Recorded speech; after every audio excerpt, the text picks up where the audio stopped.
السلام علیکم ورحمۃ اللہ وبرکاتہ۔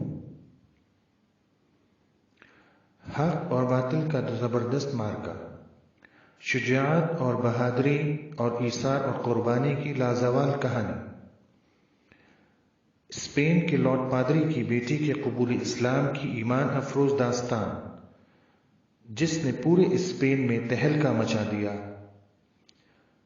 داستان ازبلہ پیش کردہ معہد الدراسات الاسلامیہ والعصریہ، institute of Islamic and modern studies, Karachi, Pakistan. قسط نمبر 4، دوسری مجلس۔ پیر کے روز گرجا میں پادریوں کی پھر آمد و رفت شروع ہو گئی، اور آج ازبلہ کے ساتھ بہت سی مسیحی خواتین بھی آئیں تاکہ وہ بھی اس بحث کو سن کر لطف اندوز ہوں۔ تھوڑی دیر بعد عمر لہمی، معاذ اور دیگر چند علماء بھی آ پہنچے۔ ان کے آتے ہی پادریوں کے چہرے متغیر ہو گئے اور وہ ایک دوسرے سے نہایت خاموشی کے ساتھ باتیں کرنے لگے۔ اتنے میں عمر لہمی نے مجمع کو مخاطب کر کے فرمایا: عمر لہمی، جیسا کہ کل طے ہو چکا ہے، آج مسیح کی الوہیت اور کفارے پر بحث ہوگی۔ چونکہ بیک وقت ان دونوں مسائل پر پوری بحث نہیں ہو سکتی، اس لیے ان دونوں میں سے پہلے کسی ایک مسئلے کو منتخب کر لیا جائے۔ پطرس: دونوں مسئلے در حقیقت ایک ہی ہیں اور دونوں کا آپس میں تعلق ہے، آپ جس مسئلے پر چاہیں تقریر کریں۔ عمر لہمی نے قرآن شریف سے سورہ فرقان کی چند آیات تلاوت کی، جن کے اثر سے ازبلہ کے چہرے پر تغیر کے آثار نمایاں ہو گئے، اور آخر میں تو اس پر اس قدر رقت طاری ہوئی کہ وہ بے ہوش ہو کر گر پڑی۔ فوراً تمام سہیلیوں نے اسے پکڑ کر اٹھایا۔ پطرس اور میکائیل نے بے ہوشی کی وجہ دریافت کی، مگر ازبلہ بجائے جواب دینے کے اپنے رخساروں پر آنسوؤں کی گرما گرم بوندیں ٹپکاتی رہی۔ بڑی مشکل سے ازبلہ کو ہوش میں لایا گیا۔ دریافت کرنے پر اس نے کہا کہ مجھ پر ایک ماہ سے غشی اور بے ہوشی کے دورے پڑ رہے ہیں، آپ فکر نہ کریں اور بحث اور نظر کی کارروائی جاری رکھیں۔ بعض پادریوں کو شبہ ہو گیا تھا کہ شاید ازبلہ پر اسلام کچھ اثر پڑ گیا ہے، مگر ازبلہ کی اس تصنع آمیز گفتگو سے یہ شبہ زائل ہو گیا اور اب مجلس کی کارروائی پھر شروع ہوئی۔ عمر لہمی سکون کے بعد پھر کھڑے ہوئے۔ عمر لہمی: صاحبان، ہم سے کہا گیا ہے کہ مسیحی عقائد کا اصل اصول مسیح کی الوہیت اور کفارہ ہیں۔ اس وقت میں صرف کفارے کے متعلق ایک بات دریافت کرنا چاہتا ہوں۔ اس میں مسیح کی الوہیت کا مسئلہ بھی حل ہو جائے گا۔ وہ بات یہ ہے کہ کفارے کے لیے خدا کے بیٹے کی کیا ضرورت تھی؟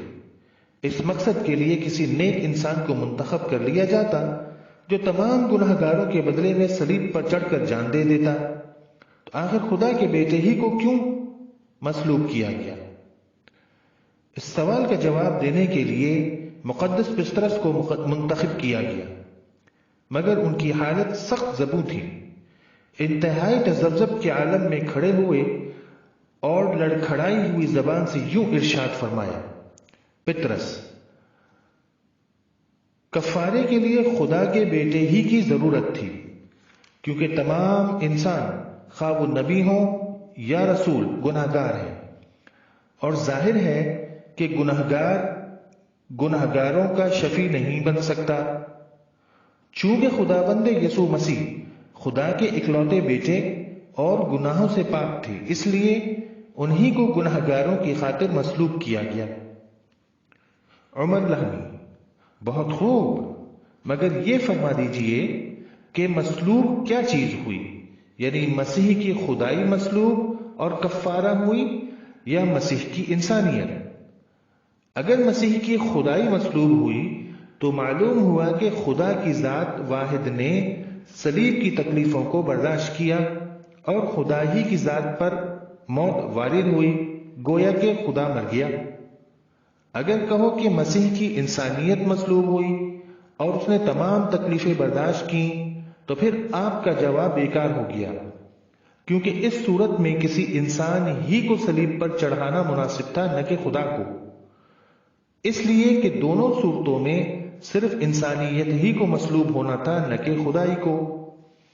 پطرس: بے شک خداوند یسوع مسیح کامل خدا اور کامل انسان تھا، یعنی اس میں دونوں چیزیں بخوبی موجود تھیں، لیکن اس کی انسانیت بھی اس کی الوہیت کی طرح گناہوں سے پاک تھی۔ اس لیے ان کا کفارہ ہونا ضروری تھا، چونکہ دوسرے انسان سب کے سب گناہگار ہیں، اس لیے وہ کفارہ نہیں ہو سکتے تھے۔ عمر لامی: گویا صرف اس لیے کہ دنیا میں کوئی بے گناہ انسان موجود نہ تھا جو کفارہ ہوتا، آسمان سے خدا ہی کو نیچے آنا پڑا، اور یہاں آ کر بھی اس کی خدائی مصلوب نہ ہوئی بلکہ انسانیت ہی مصلوب ہوئی۔ اگر کفارے کے لیے کسی بے گناہ انسان کی تلاش تھی تو خدا نے خود آنے کی بجائے ایک ایسا انسان پیدا کیوں نہ کر دیا جو بے گناہ ہوتا اور بجائے خدا کے خود صلیب پر مر کر کفارہ ہو جاتا۔ پطرس: خدا کے بھید خدا ہی جانتا ہے، ہم کچھ نہیں بتا سکتے کہ اس نے ایسا کیوں نہ کیا اور خود کیوں اس کام کے لیے دنیا میں آ گیا۔ البتہ ایک بات معلوم ہوتی ہے، یعنی خدا کا کفارے کے لیے دنیا میں آنا اس کے کمال محبت اور شفقت پر دلالت کرتا ہے۔ گویا خدا نے اپنے بندوں سے ایسے پیار کیا کہ اس نے اپنا اکلوتا بیٹا بھیج دیا، جو دوسروں کے بدلے میں اپنی جان فدیہ دے گیا۔ خدا کے بجائے کسی انسان کے بھیجنے سے یہ مقصد ہرگز پورا نہ ہو سکتا۔ عمر لامی: اگر خدا اپنے بندوں کو ایسا ہی پیار کرنا چاہتا ہے تو اس نے آغاز میں ہی اپنے بیٹے کو کیوں نہ بھیج کر سولی پر مار دیا؟ کیا حضرت عیسیٰ علیہ السلام سے پہلے کی مخلوق سے کوئی تعلق نہ تھا؟ پھر اس نے اپنی محبت کا اظہار ہزاروں برس بعد کیوں کیا؟ پطرس: اس راز کا علم ہم کو نہیں، خدا کے بھید خدا ہی جانتا ہے۔ عمر لامی: میرا سوال بدستور باقی ہے۔ بھید کہنے سے کچھ نہیں بنتا۔ ہاں تو فرمائیے کہ جب مصلوب انسانیت ہی ہوئی تو خدا کا خود آنا بیکار ثابت ہوا، کسی اور ہی انسان کو بھیٹ چڑھا دیا جاتا۔ پطرس: میں جواب دے چکا کہ اور انسان گنہگار ہونے کی وجہ سے کفارہ نہیں ہو سکتے تھے۔ مسیح کی انسانیت اس لیے کفارہ ہوئی کہ وہ معصومیت اور بے گناہی کا پیکر تھے۔ عمر لامی: چونکہ مسیح کی انسانیت معصوم اور بے گناہ تھی، لہذا ضروری ہوا کہ اس پر تمام انسانوں کے گناہ لاد دیے جائیں۔ پادری صاحب، آپ کی منطق میں تو کیا آپ خود بھی نہیں سمجھ سکتے؟ آپ کی منطق میں تو کیا آپ خود بھی نہیں سمجھ سکتے؟ اچھا یہ تو بتائیے کہ اگر خدا کا اکلوتا فرزند بجائے دوسروں کے گناہوں کو سر پر اٹھانے کے دوسروں کے لیے کوئی ایسی نیکی کر جاتا جو سب کے گناہوں پر غالب آ جاتی تو کیا حرج تھا؟ اس صورت میں نہ تو بے گناہ مسیح پر دوسروں کے گناہوں کا پٹارا رکھا جاتا، نہ وہ صلیب پر مرتا، اور نہ الوہیت اور انسانیت کا جھگڑا کھڑا ہوتا۔ گناہ کا علاج نیکی ہے۔ مسیح کو یہاں آ کر گناہوں پر غالب آنے کے لیے کوئی ایسی نیکی کرنی چاہیے تھی جو سب گناہوں کے لیے کافی ہوتی، نہ یہ کہ گناہ کا مقابلہ کرنے کے لیے خودکشی کر لی جائے۔ پطرس: ہم خدا کو کوئی مشورہ نہیں دے سکتے، اس نے جیسا چاہا ویسا کیا۔ خدا کو سبق پڑھانا آپ کی گستاخی ہے۔ عمر لامی: یہ آپ کو معلوم ہے کہ حضرت مسیح حضرت مریم صدیقہ کے پیٹ سے پیدا ہوئے، تو اس پیدائش کا تعلق انسان سے تھا یا خدا سے؟ یعنی خدا پیدا ہوا یا انسان؟ پطرس: خدا تو پیدائش سے پاک ہے، مسیح کے اندر جو انسانیت تھی اس کی پیدائش ہوئی۔ عمر لہمی: اور صلیب پر کون مرا، خدا یا انسان؟ پطرس: خدا مرنے سے بھی پاک ہے، صلیب پر انسان ہی مرا، یعنی مسیح کی انسانیت۔ عمر لہمی: گویا پیدائش اور موت کا تعلق مسیح کی انسانیت سے ہے، نہ کہ الوہیت سے۔ پطرس: بے شک بے شک۔ عمر لہمی: بائبل کی کتاب ایوب کو ہاتھ میں لے کر دیکھیے، ایوب کی کتاب 14:15 میں لکھا ہے کہ جو عورت سے پیدا ہوا وہ گنہگار ہے، اور چونکہ پیدائش الوہیت کی نہیں ہوئی بلکہ انسانیت کی ہوئی تھی، اس لیے حضرت ایوب علیہ السلام کے فیصلے کے مطابق مسیح کی انسانیت بھی گنہگار ہوئی۔ اور دیکھیے رومیوں کے 6:23 میں لکھا ہے کہ گناہ کی مزدوری موت ہے، یعنی موت اس بات کا ثبوت ہے کہ مرنے والا گنہگار ہے۔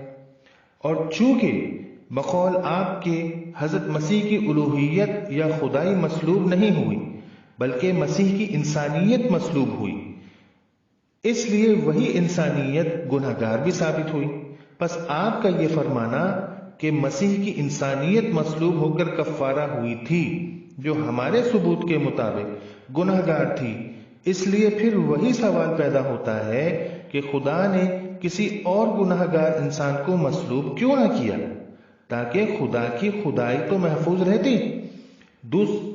دوسرے بقول آپ کے گنہگار انسان دوسرے گنہگاروں کا کفارہ نہیں ہو سکتا، اس لیے مسیح کفارہ نہ ہوئے۔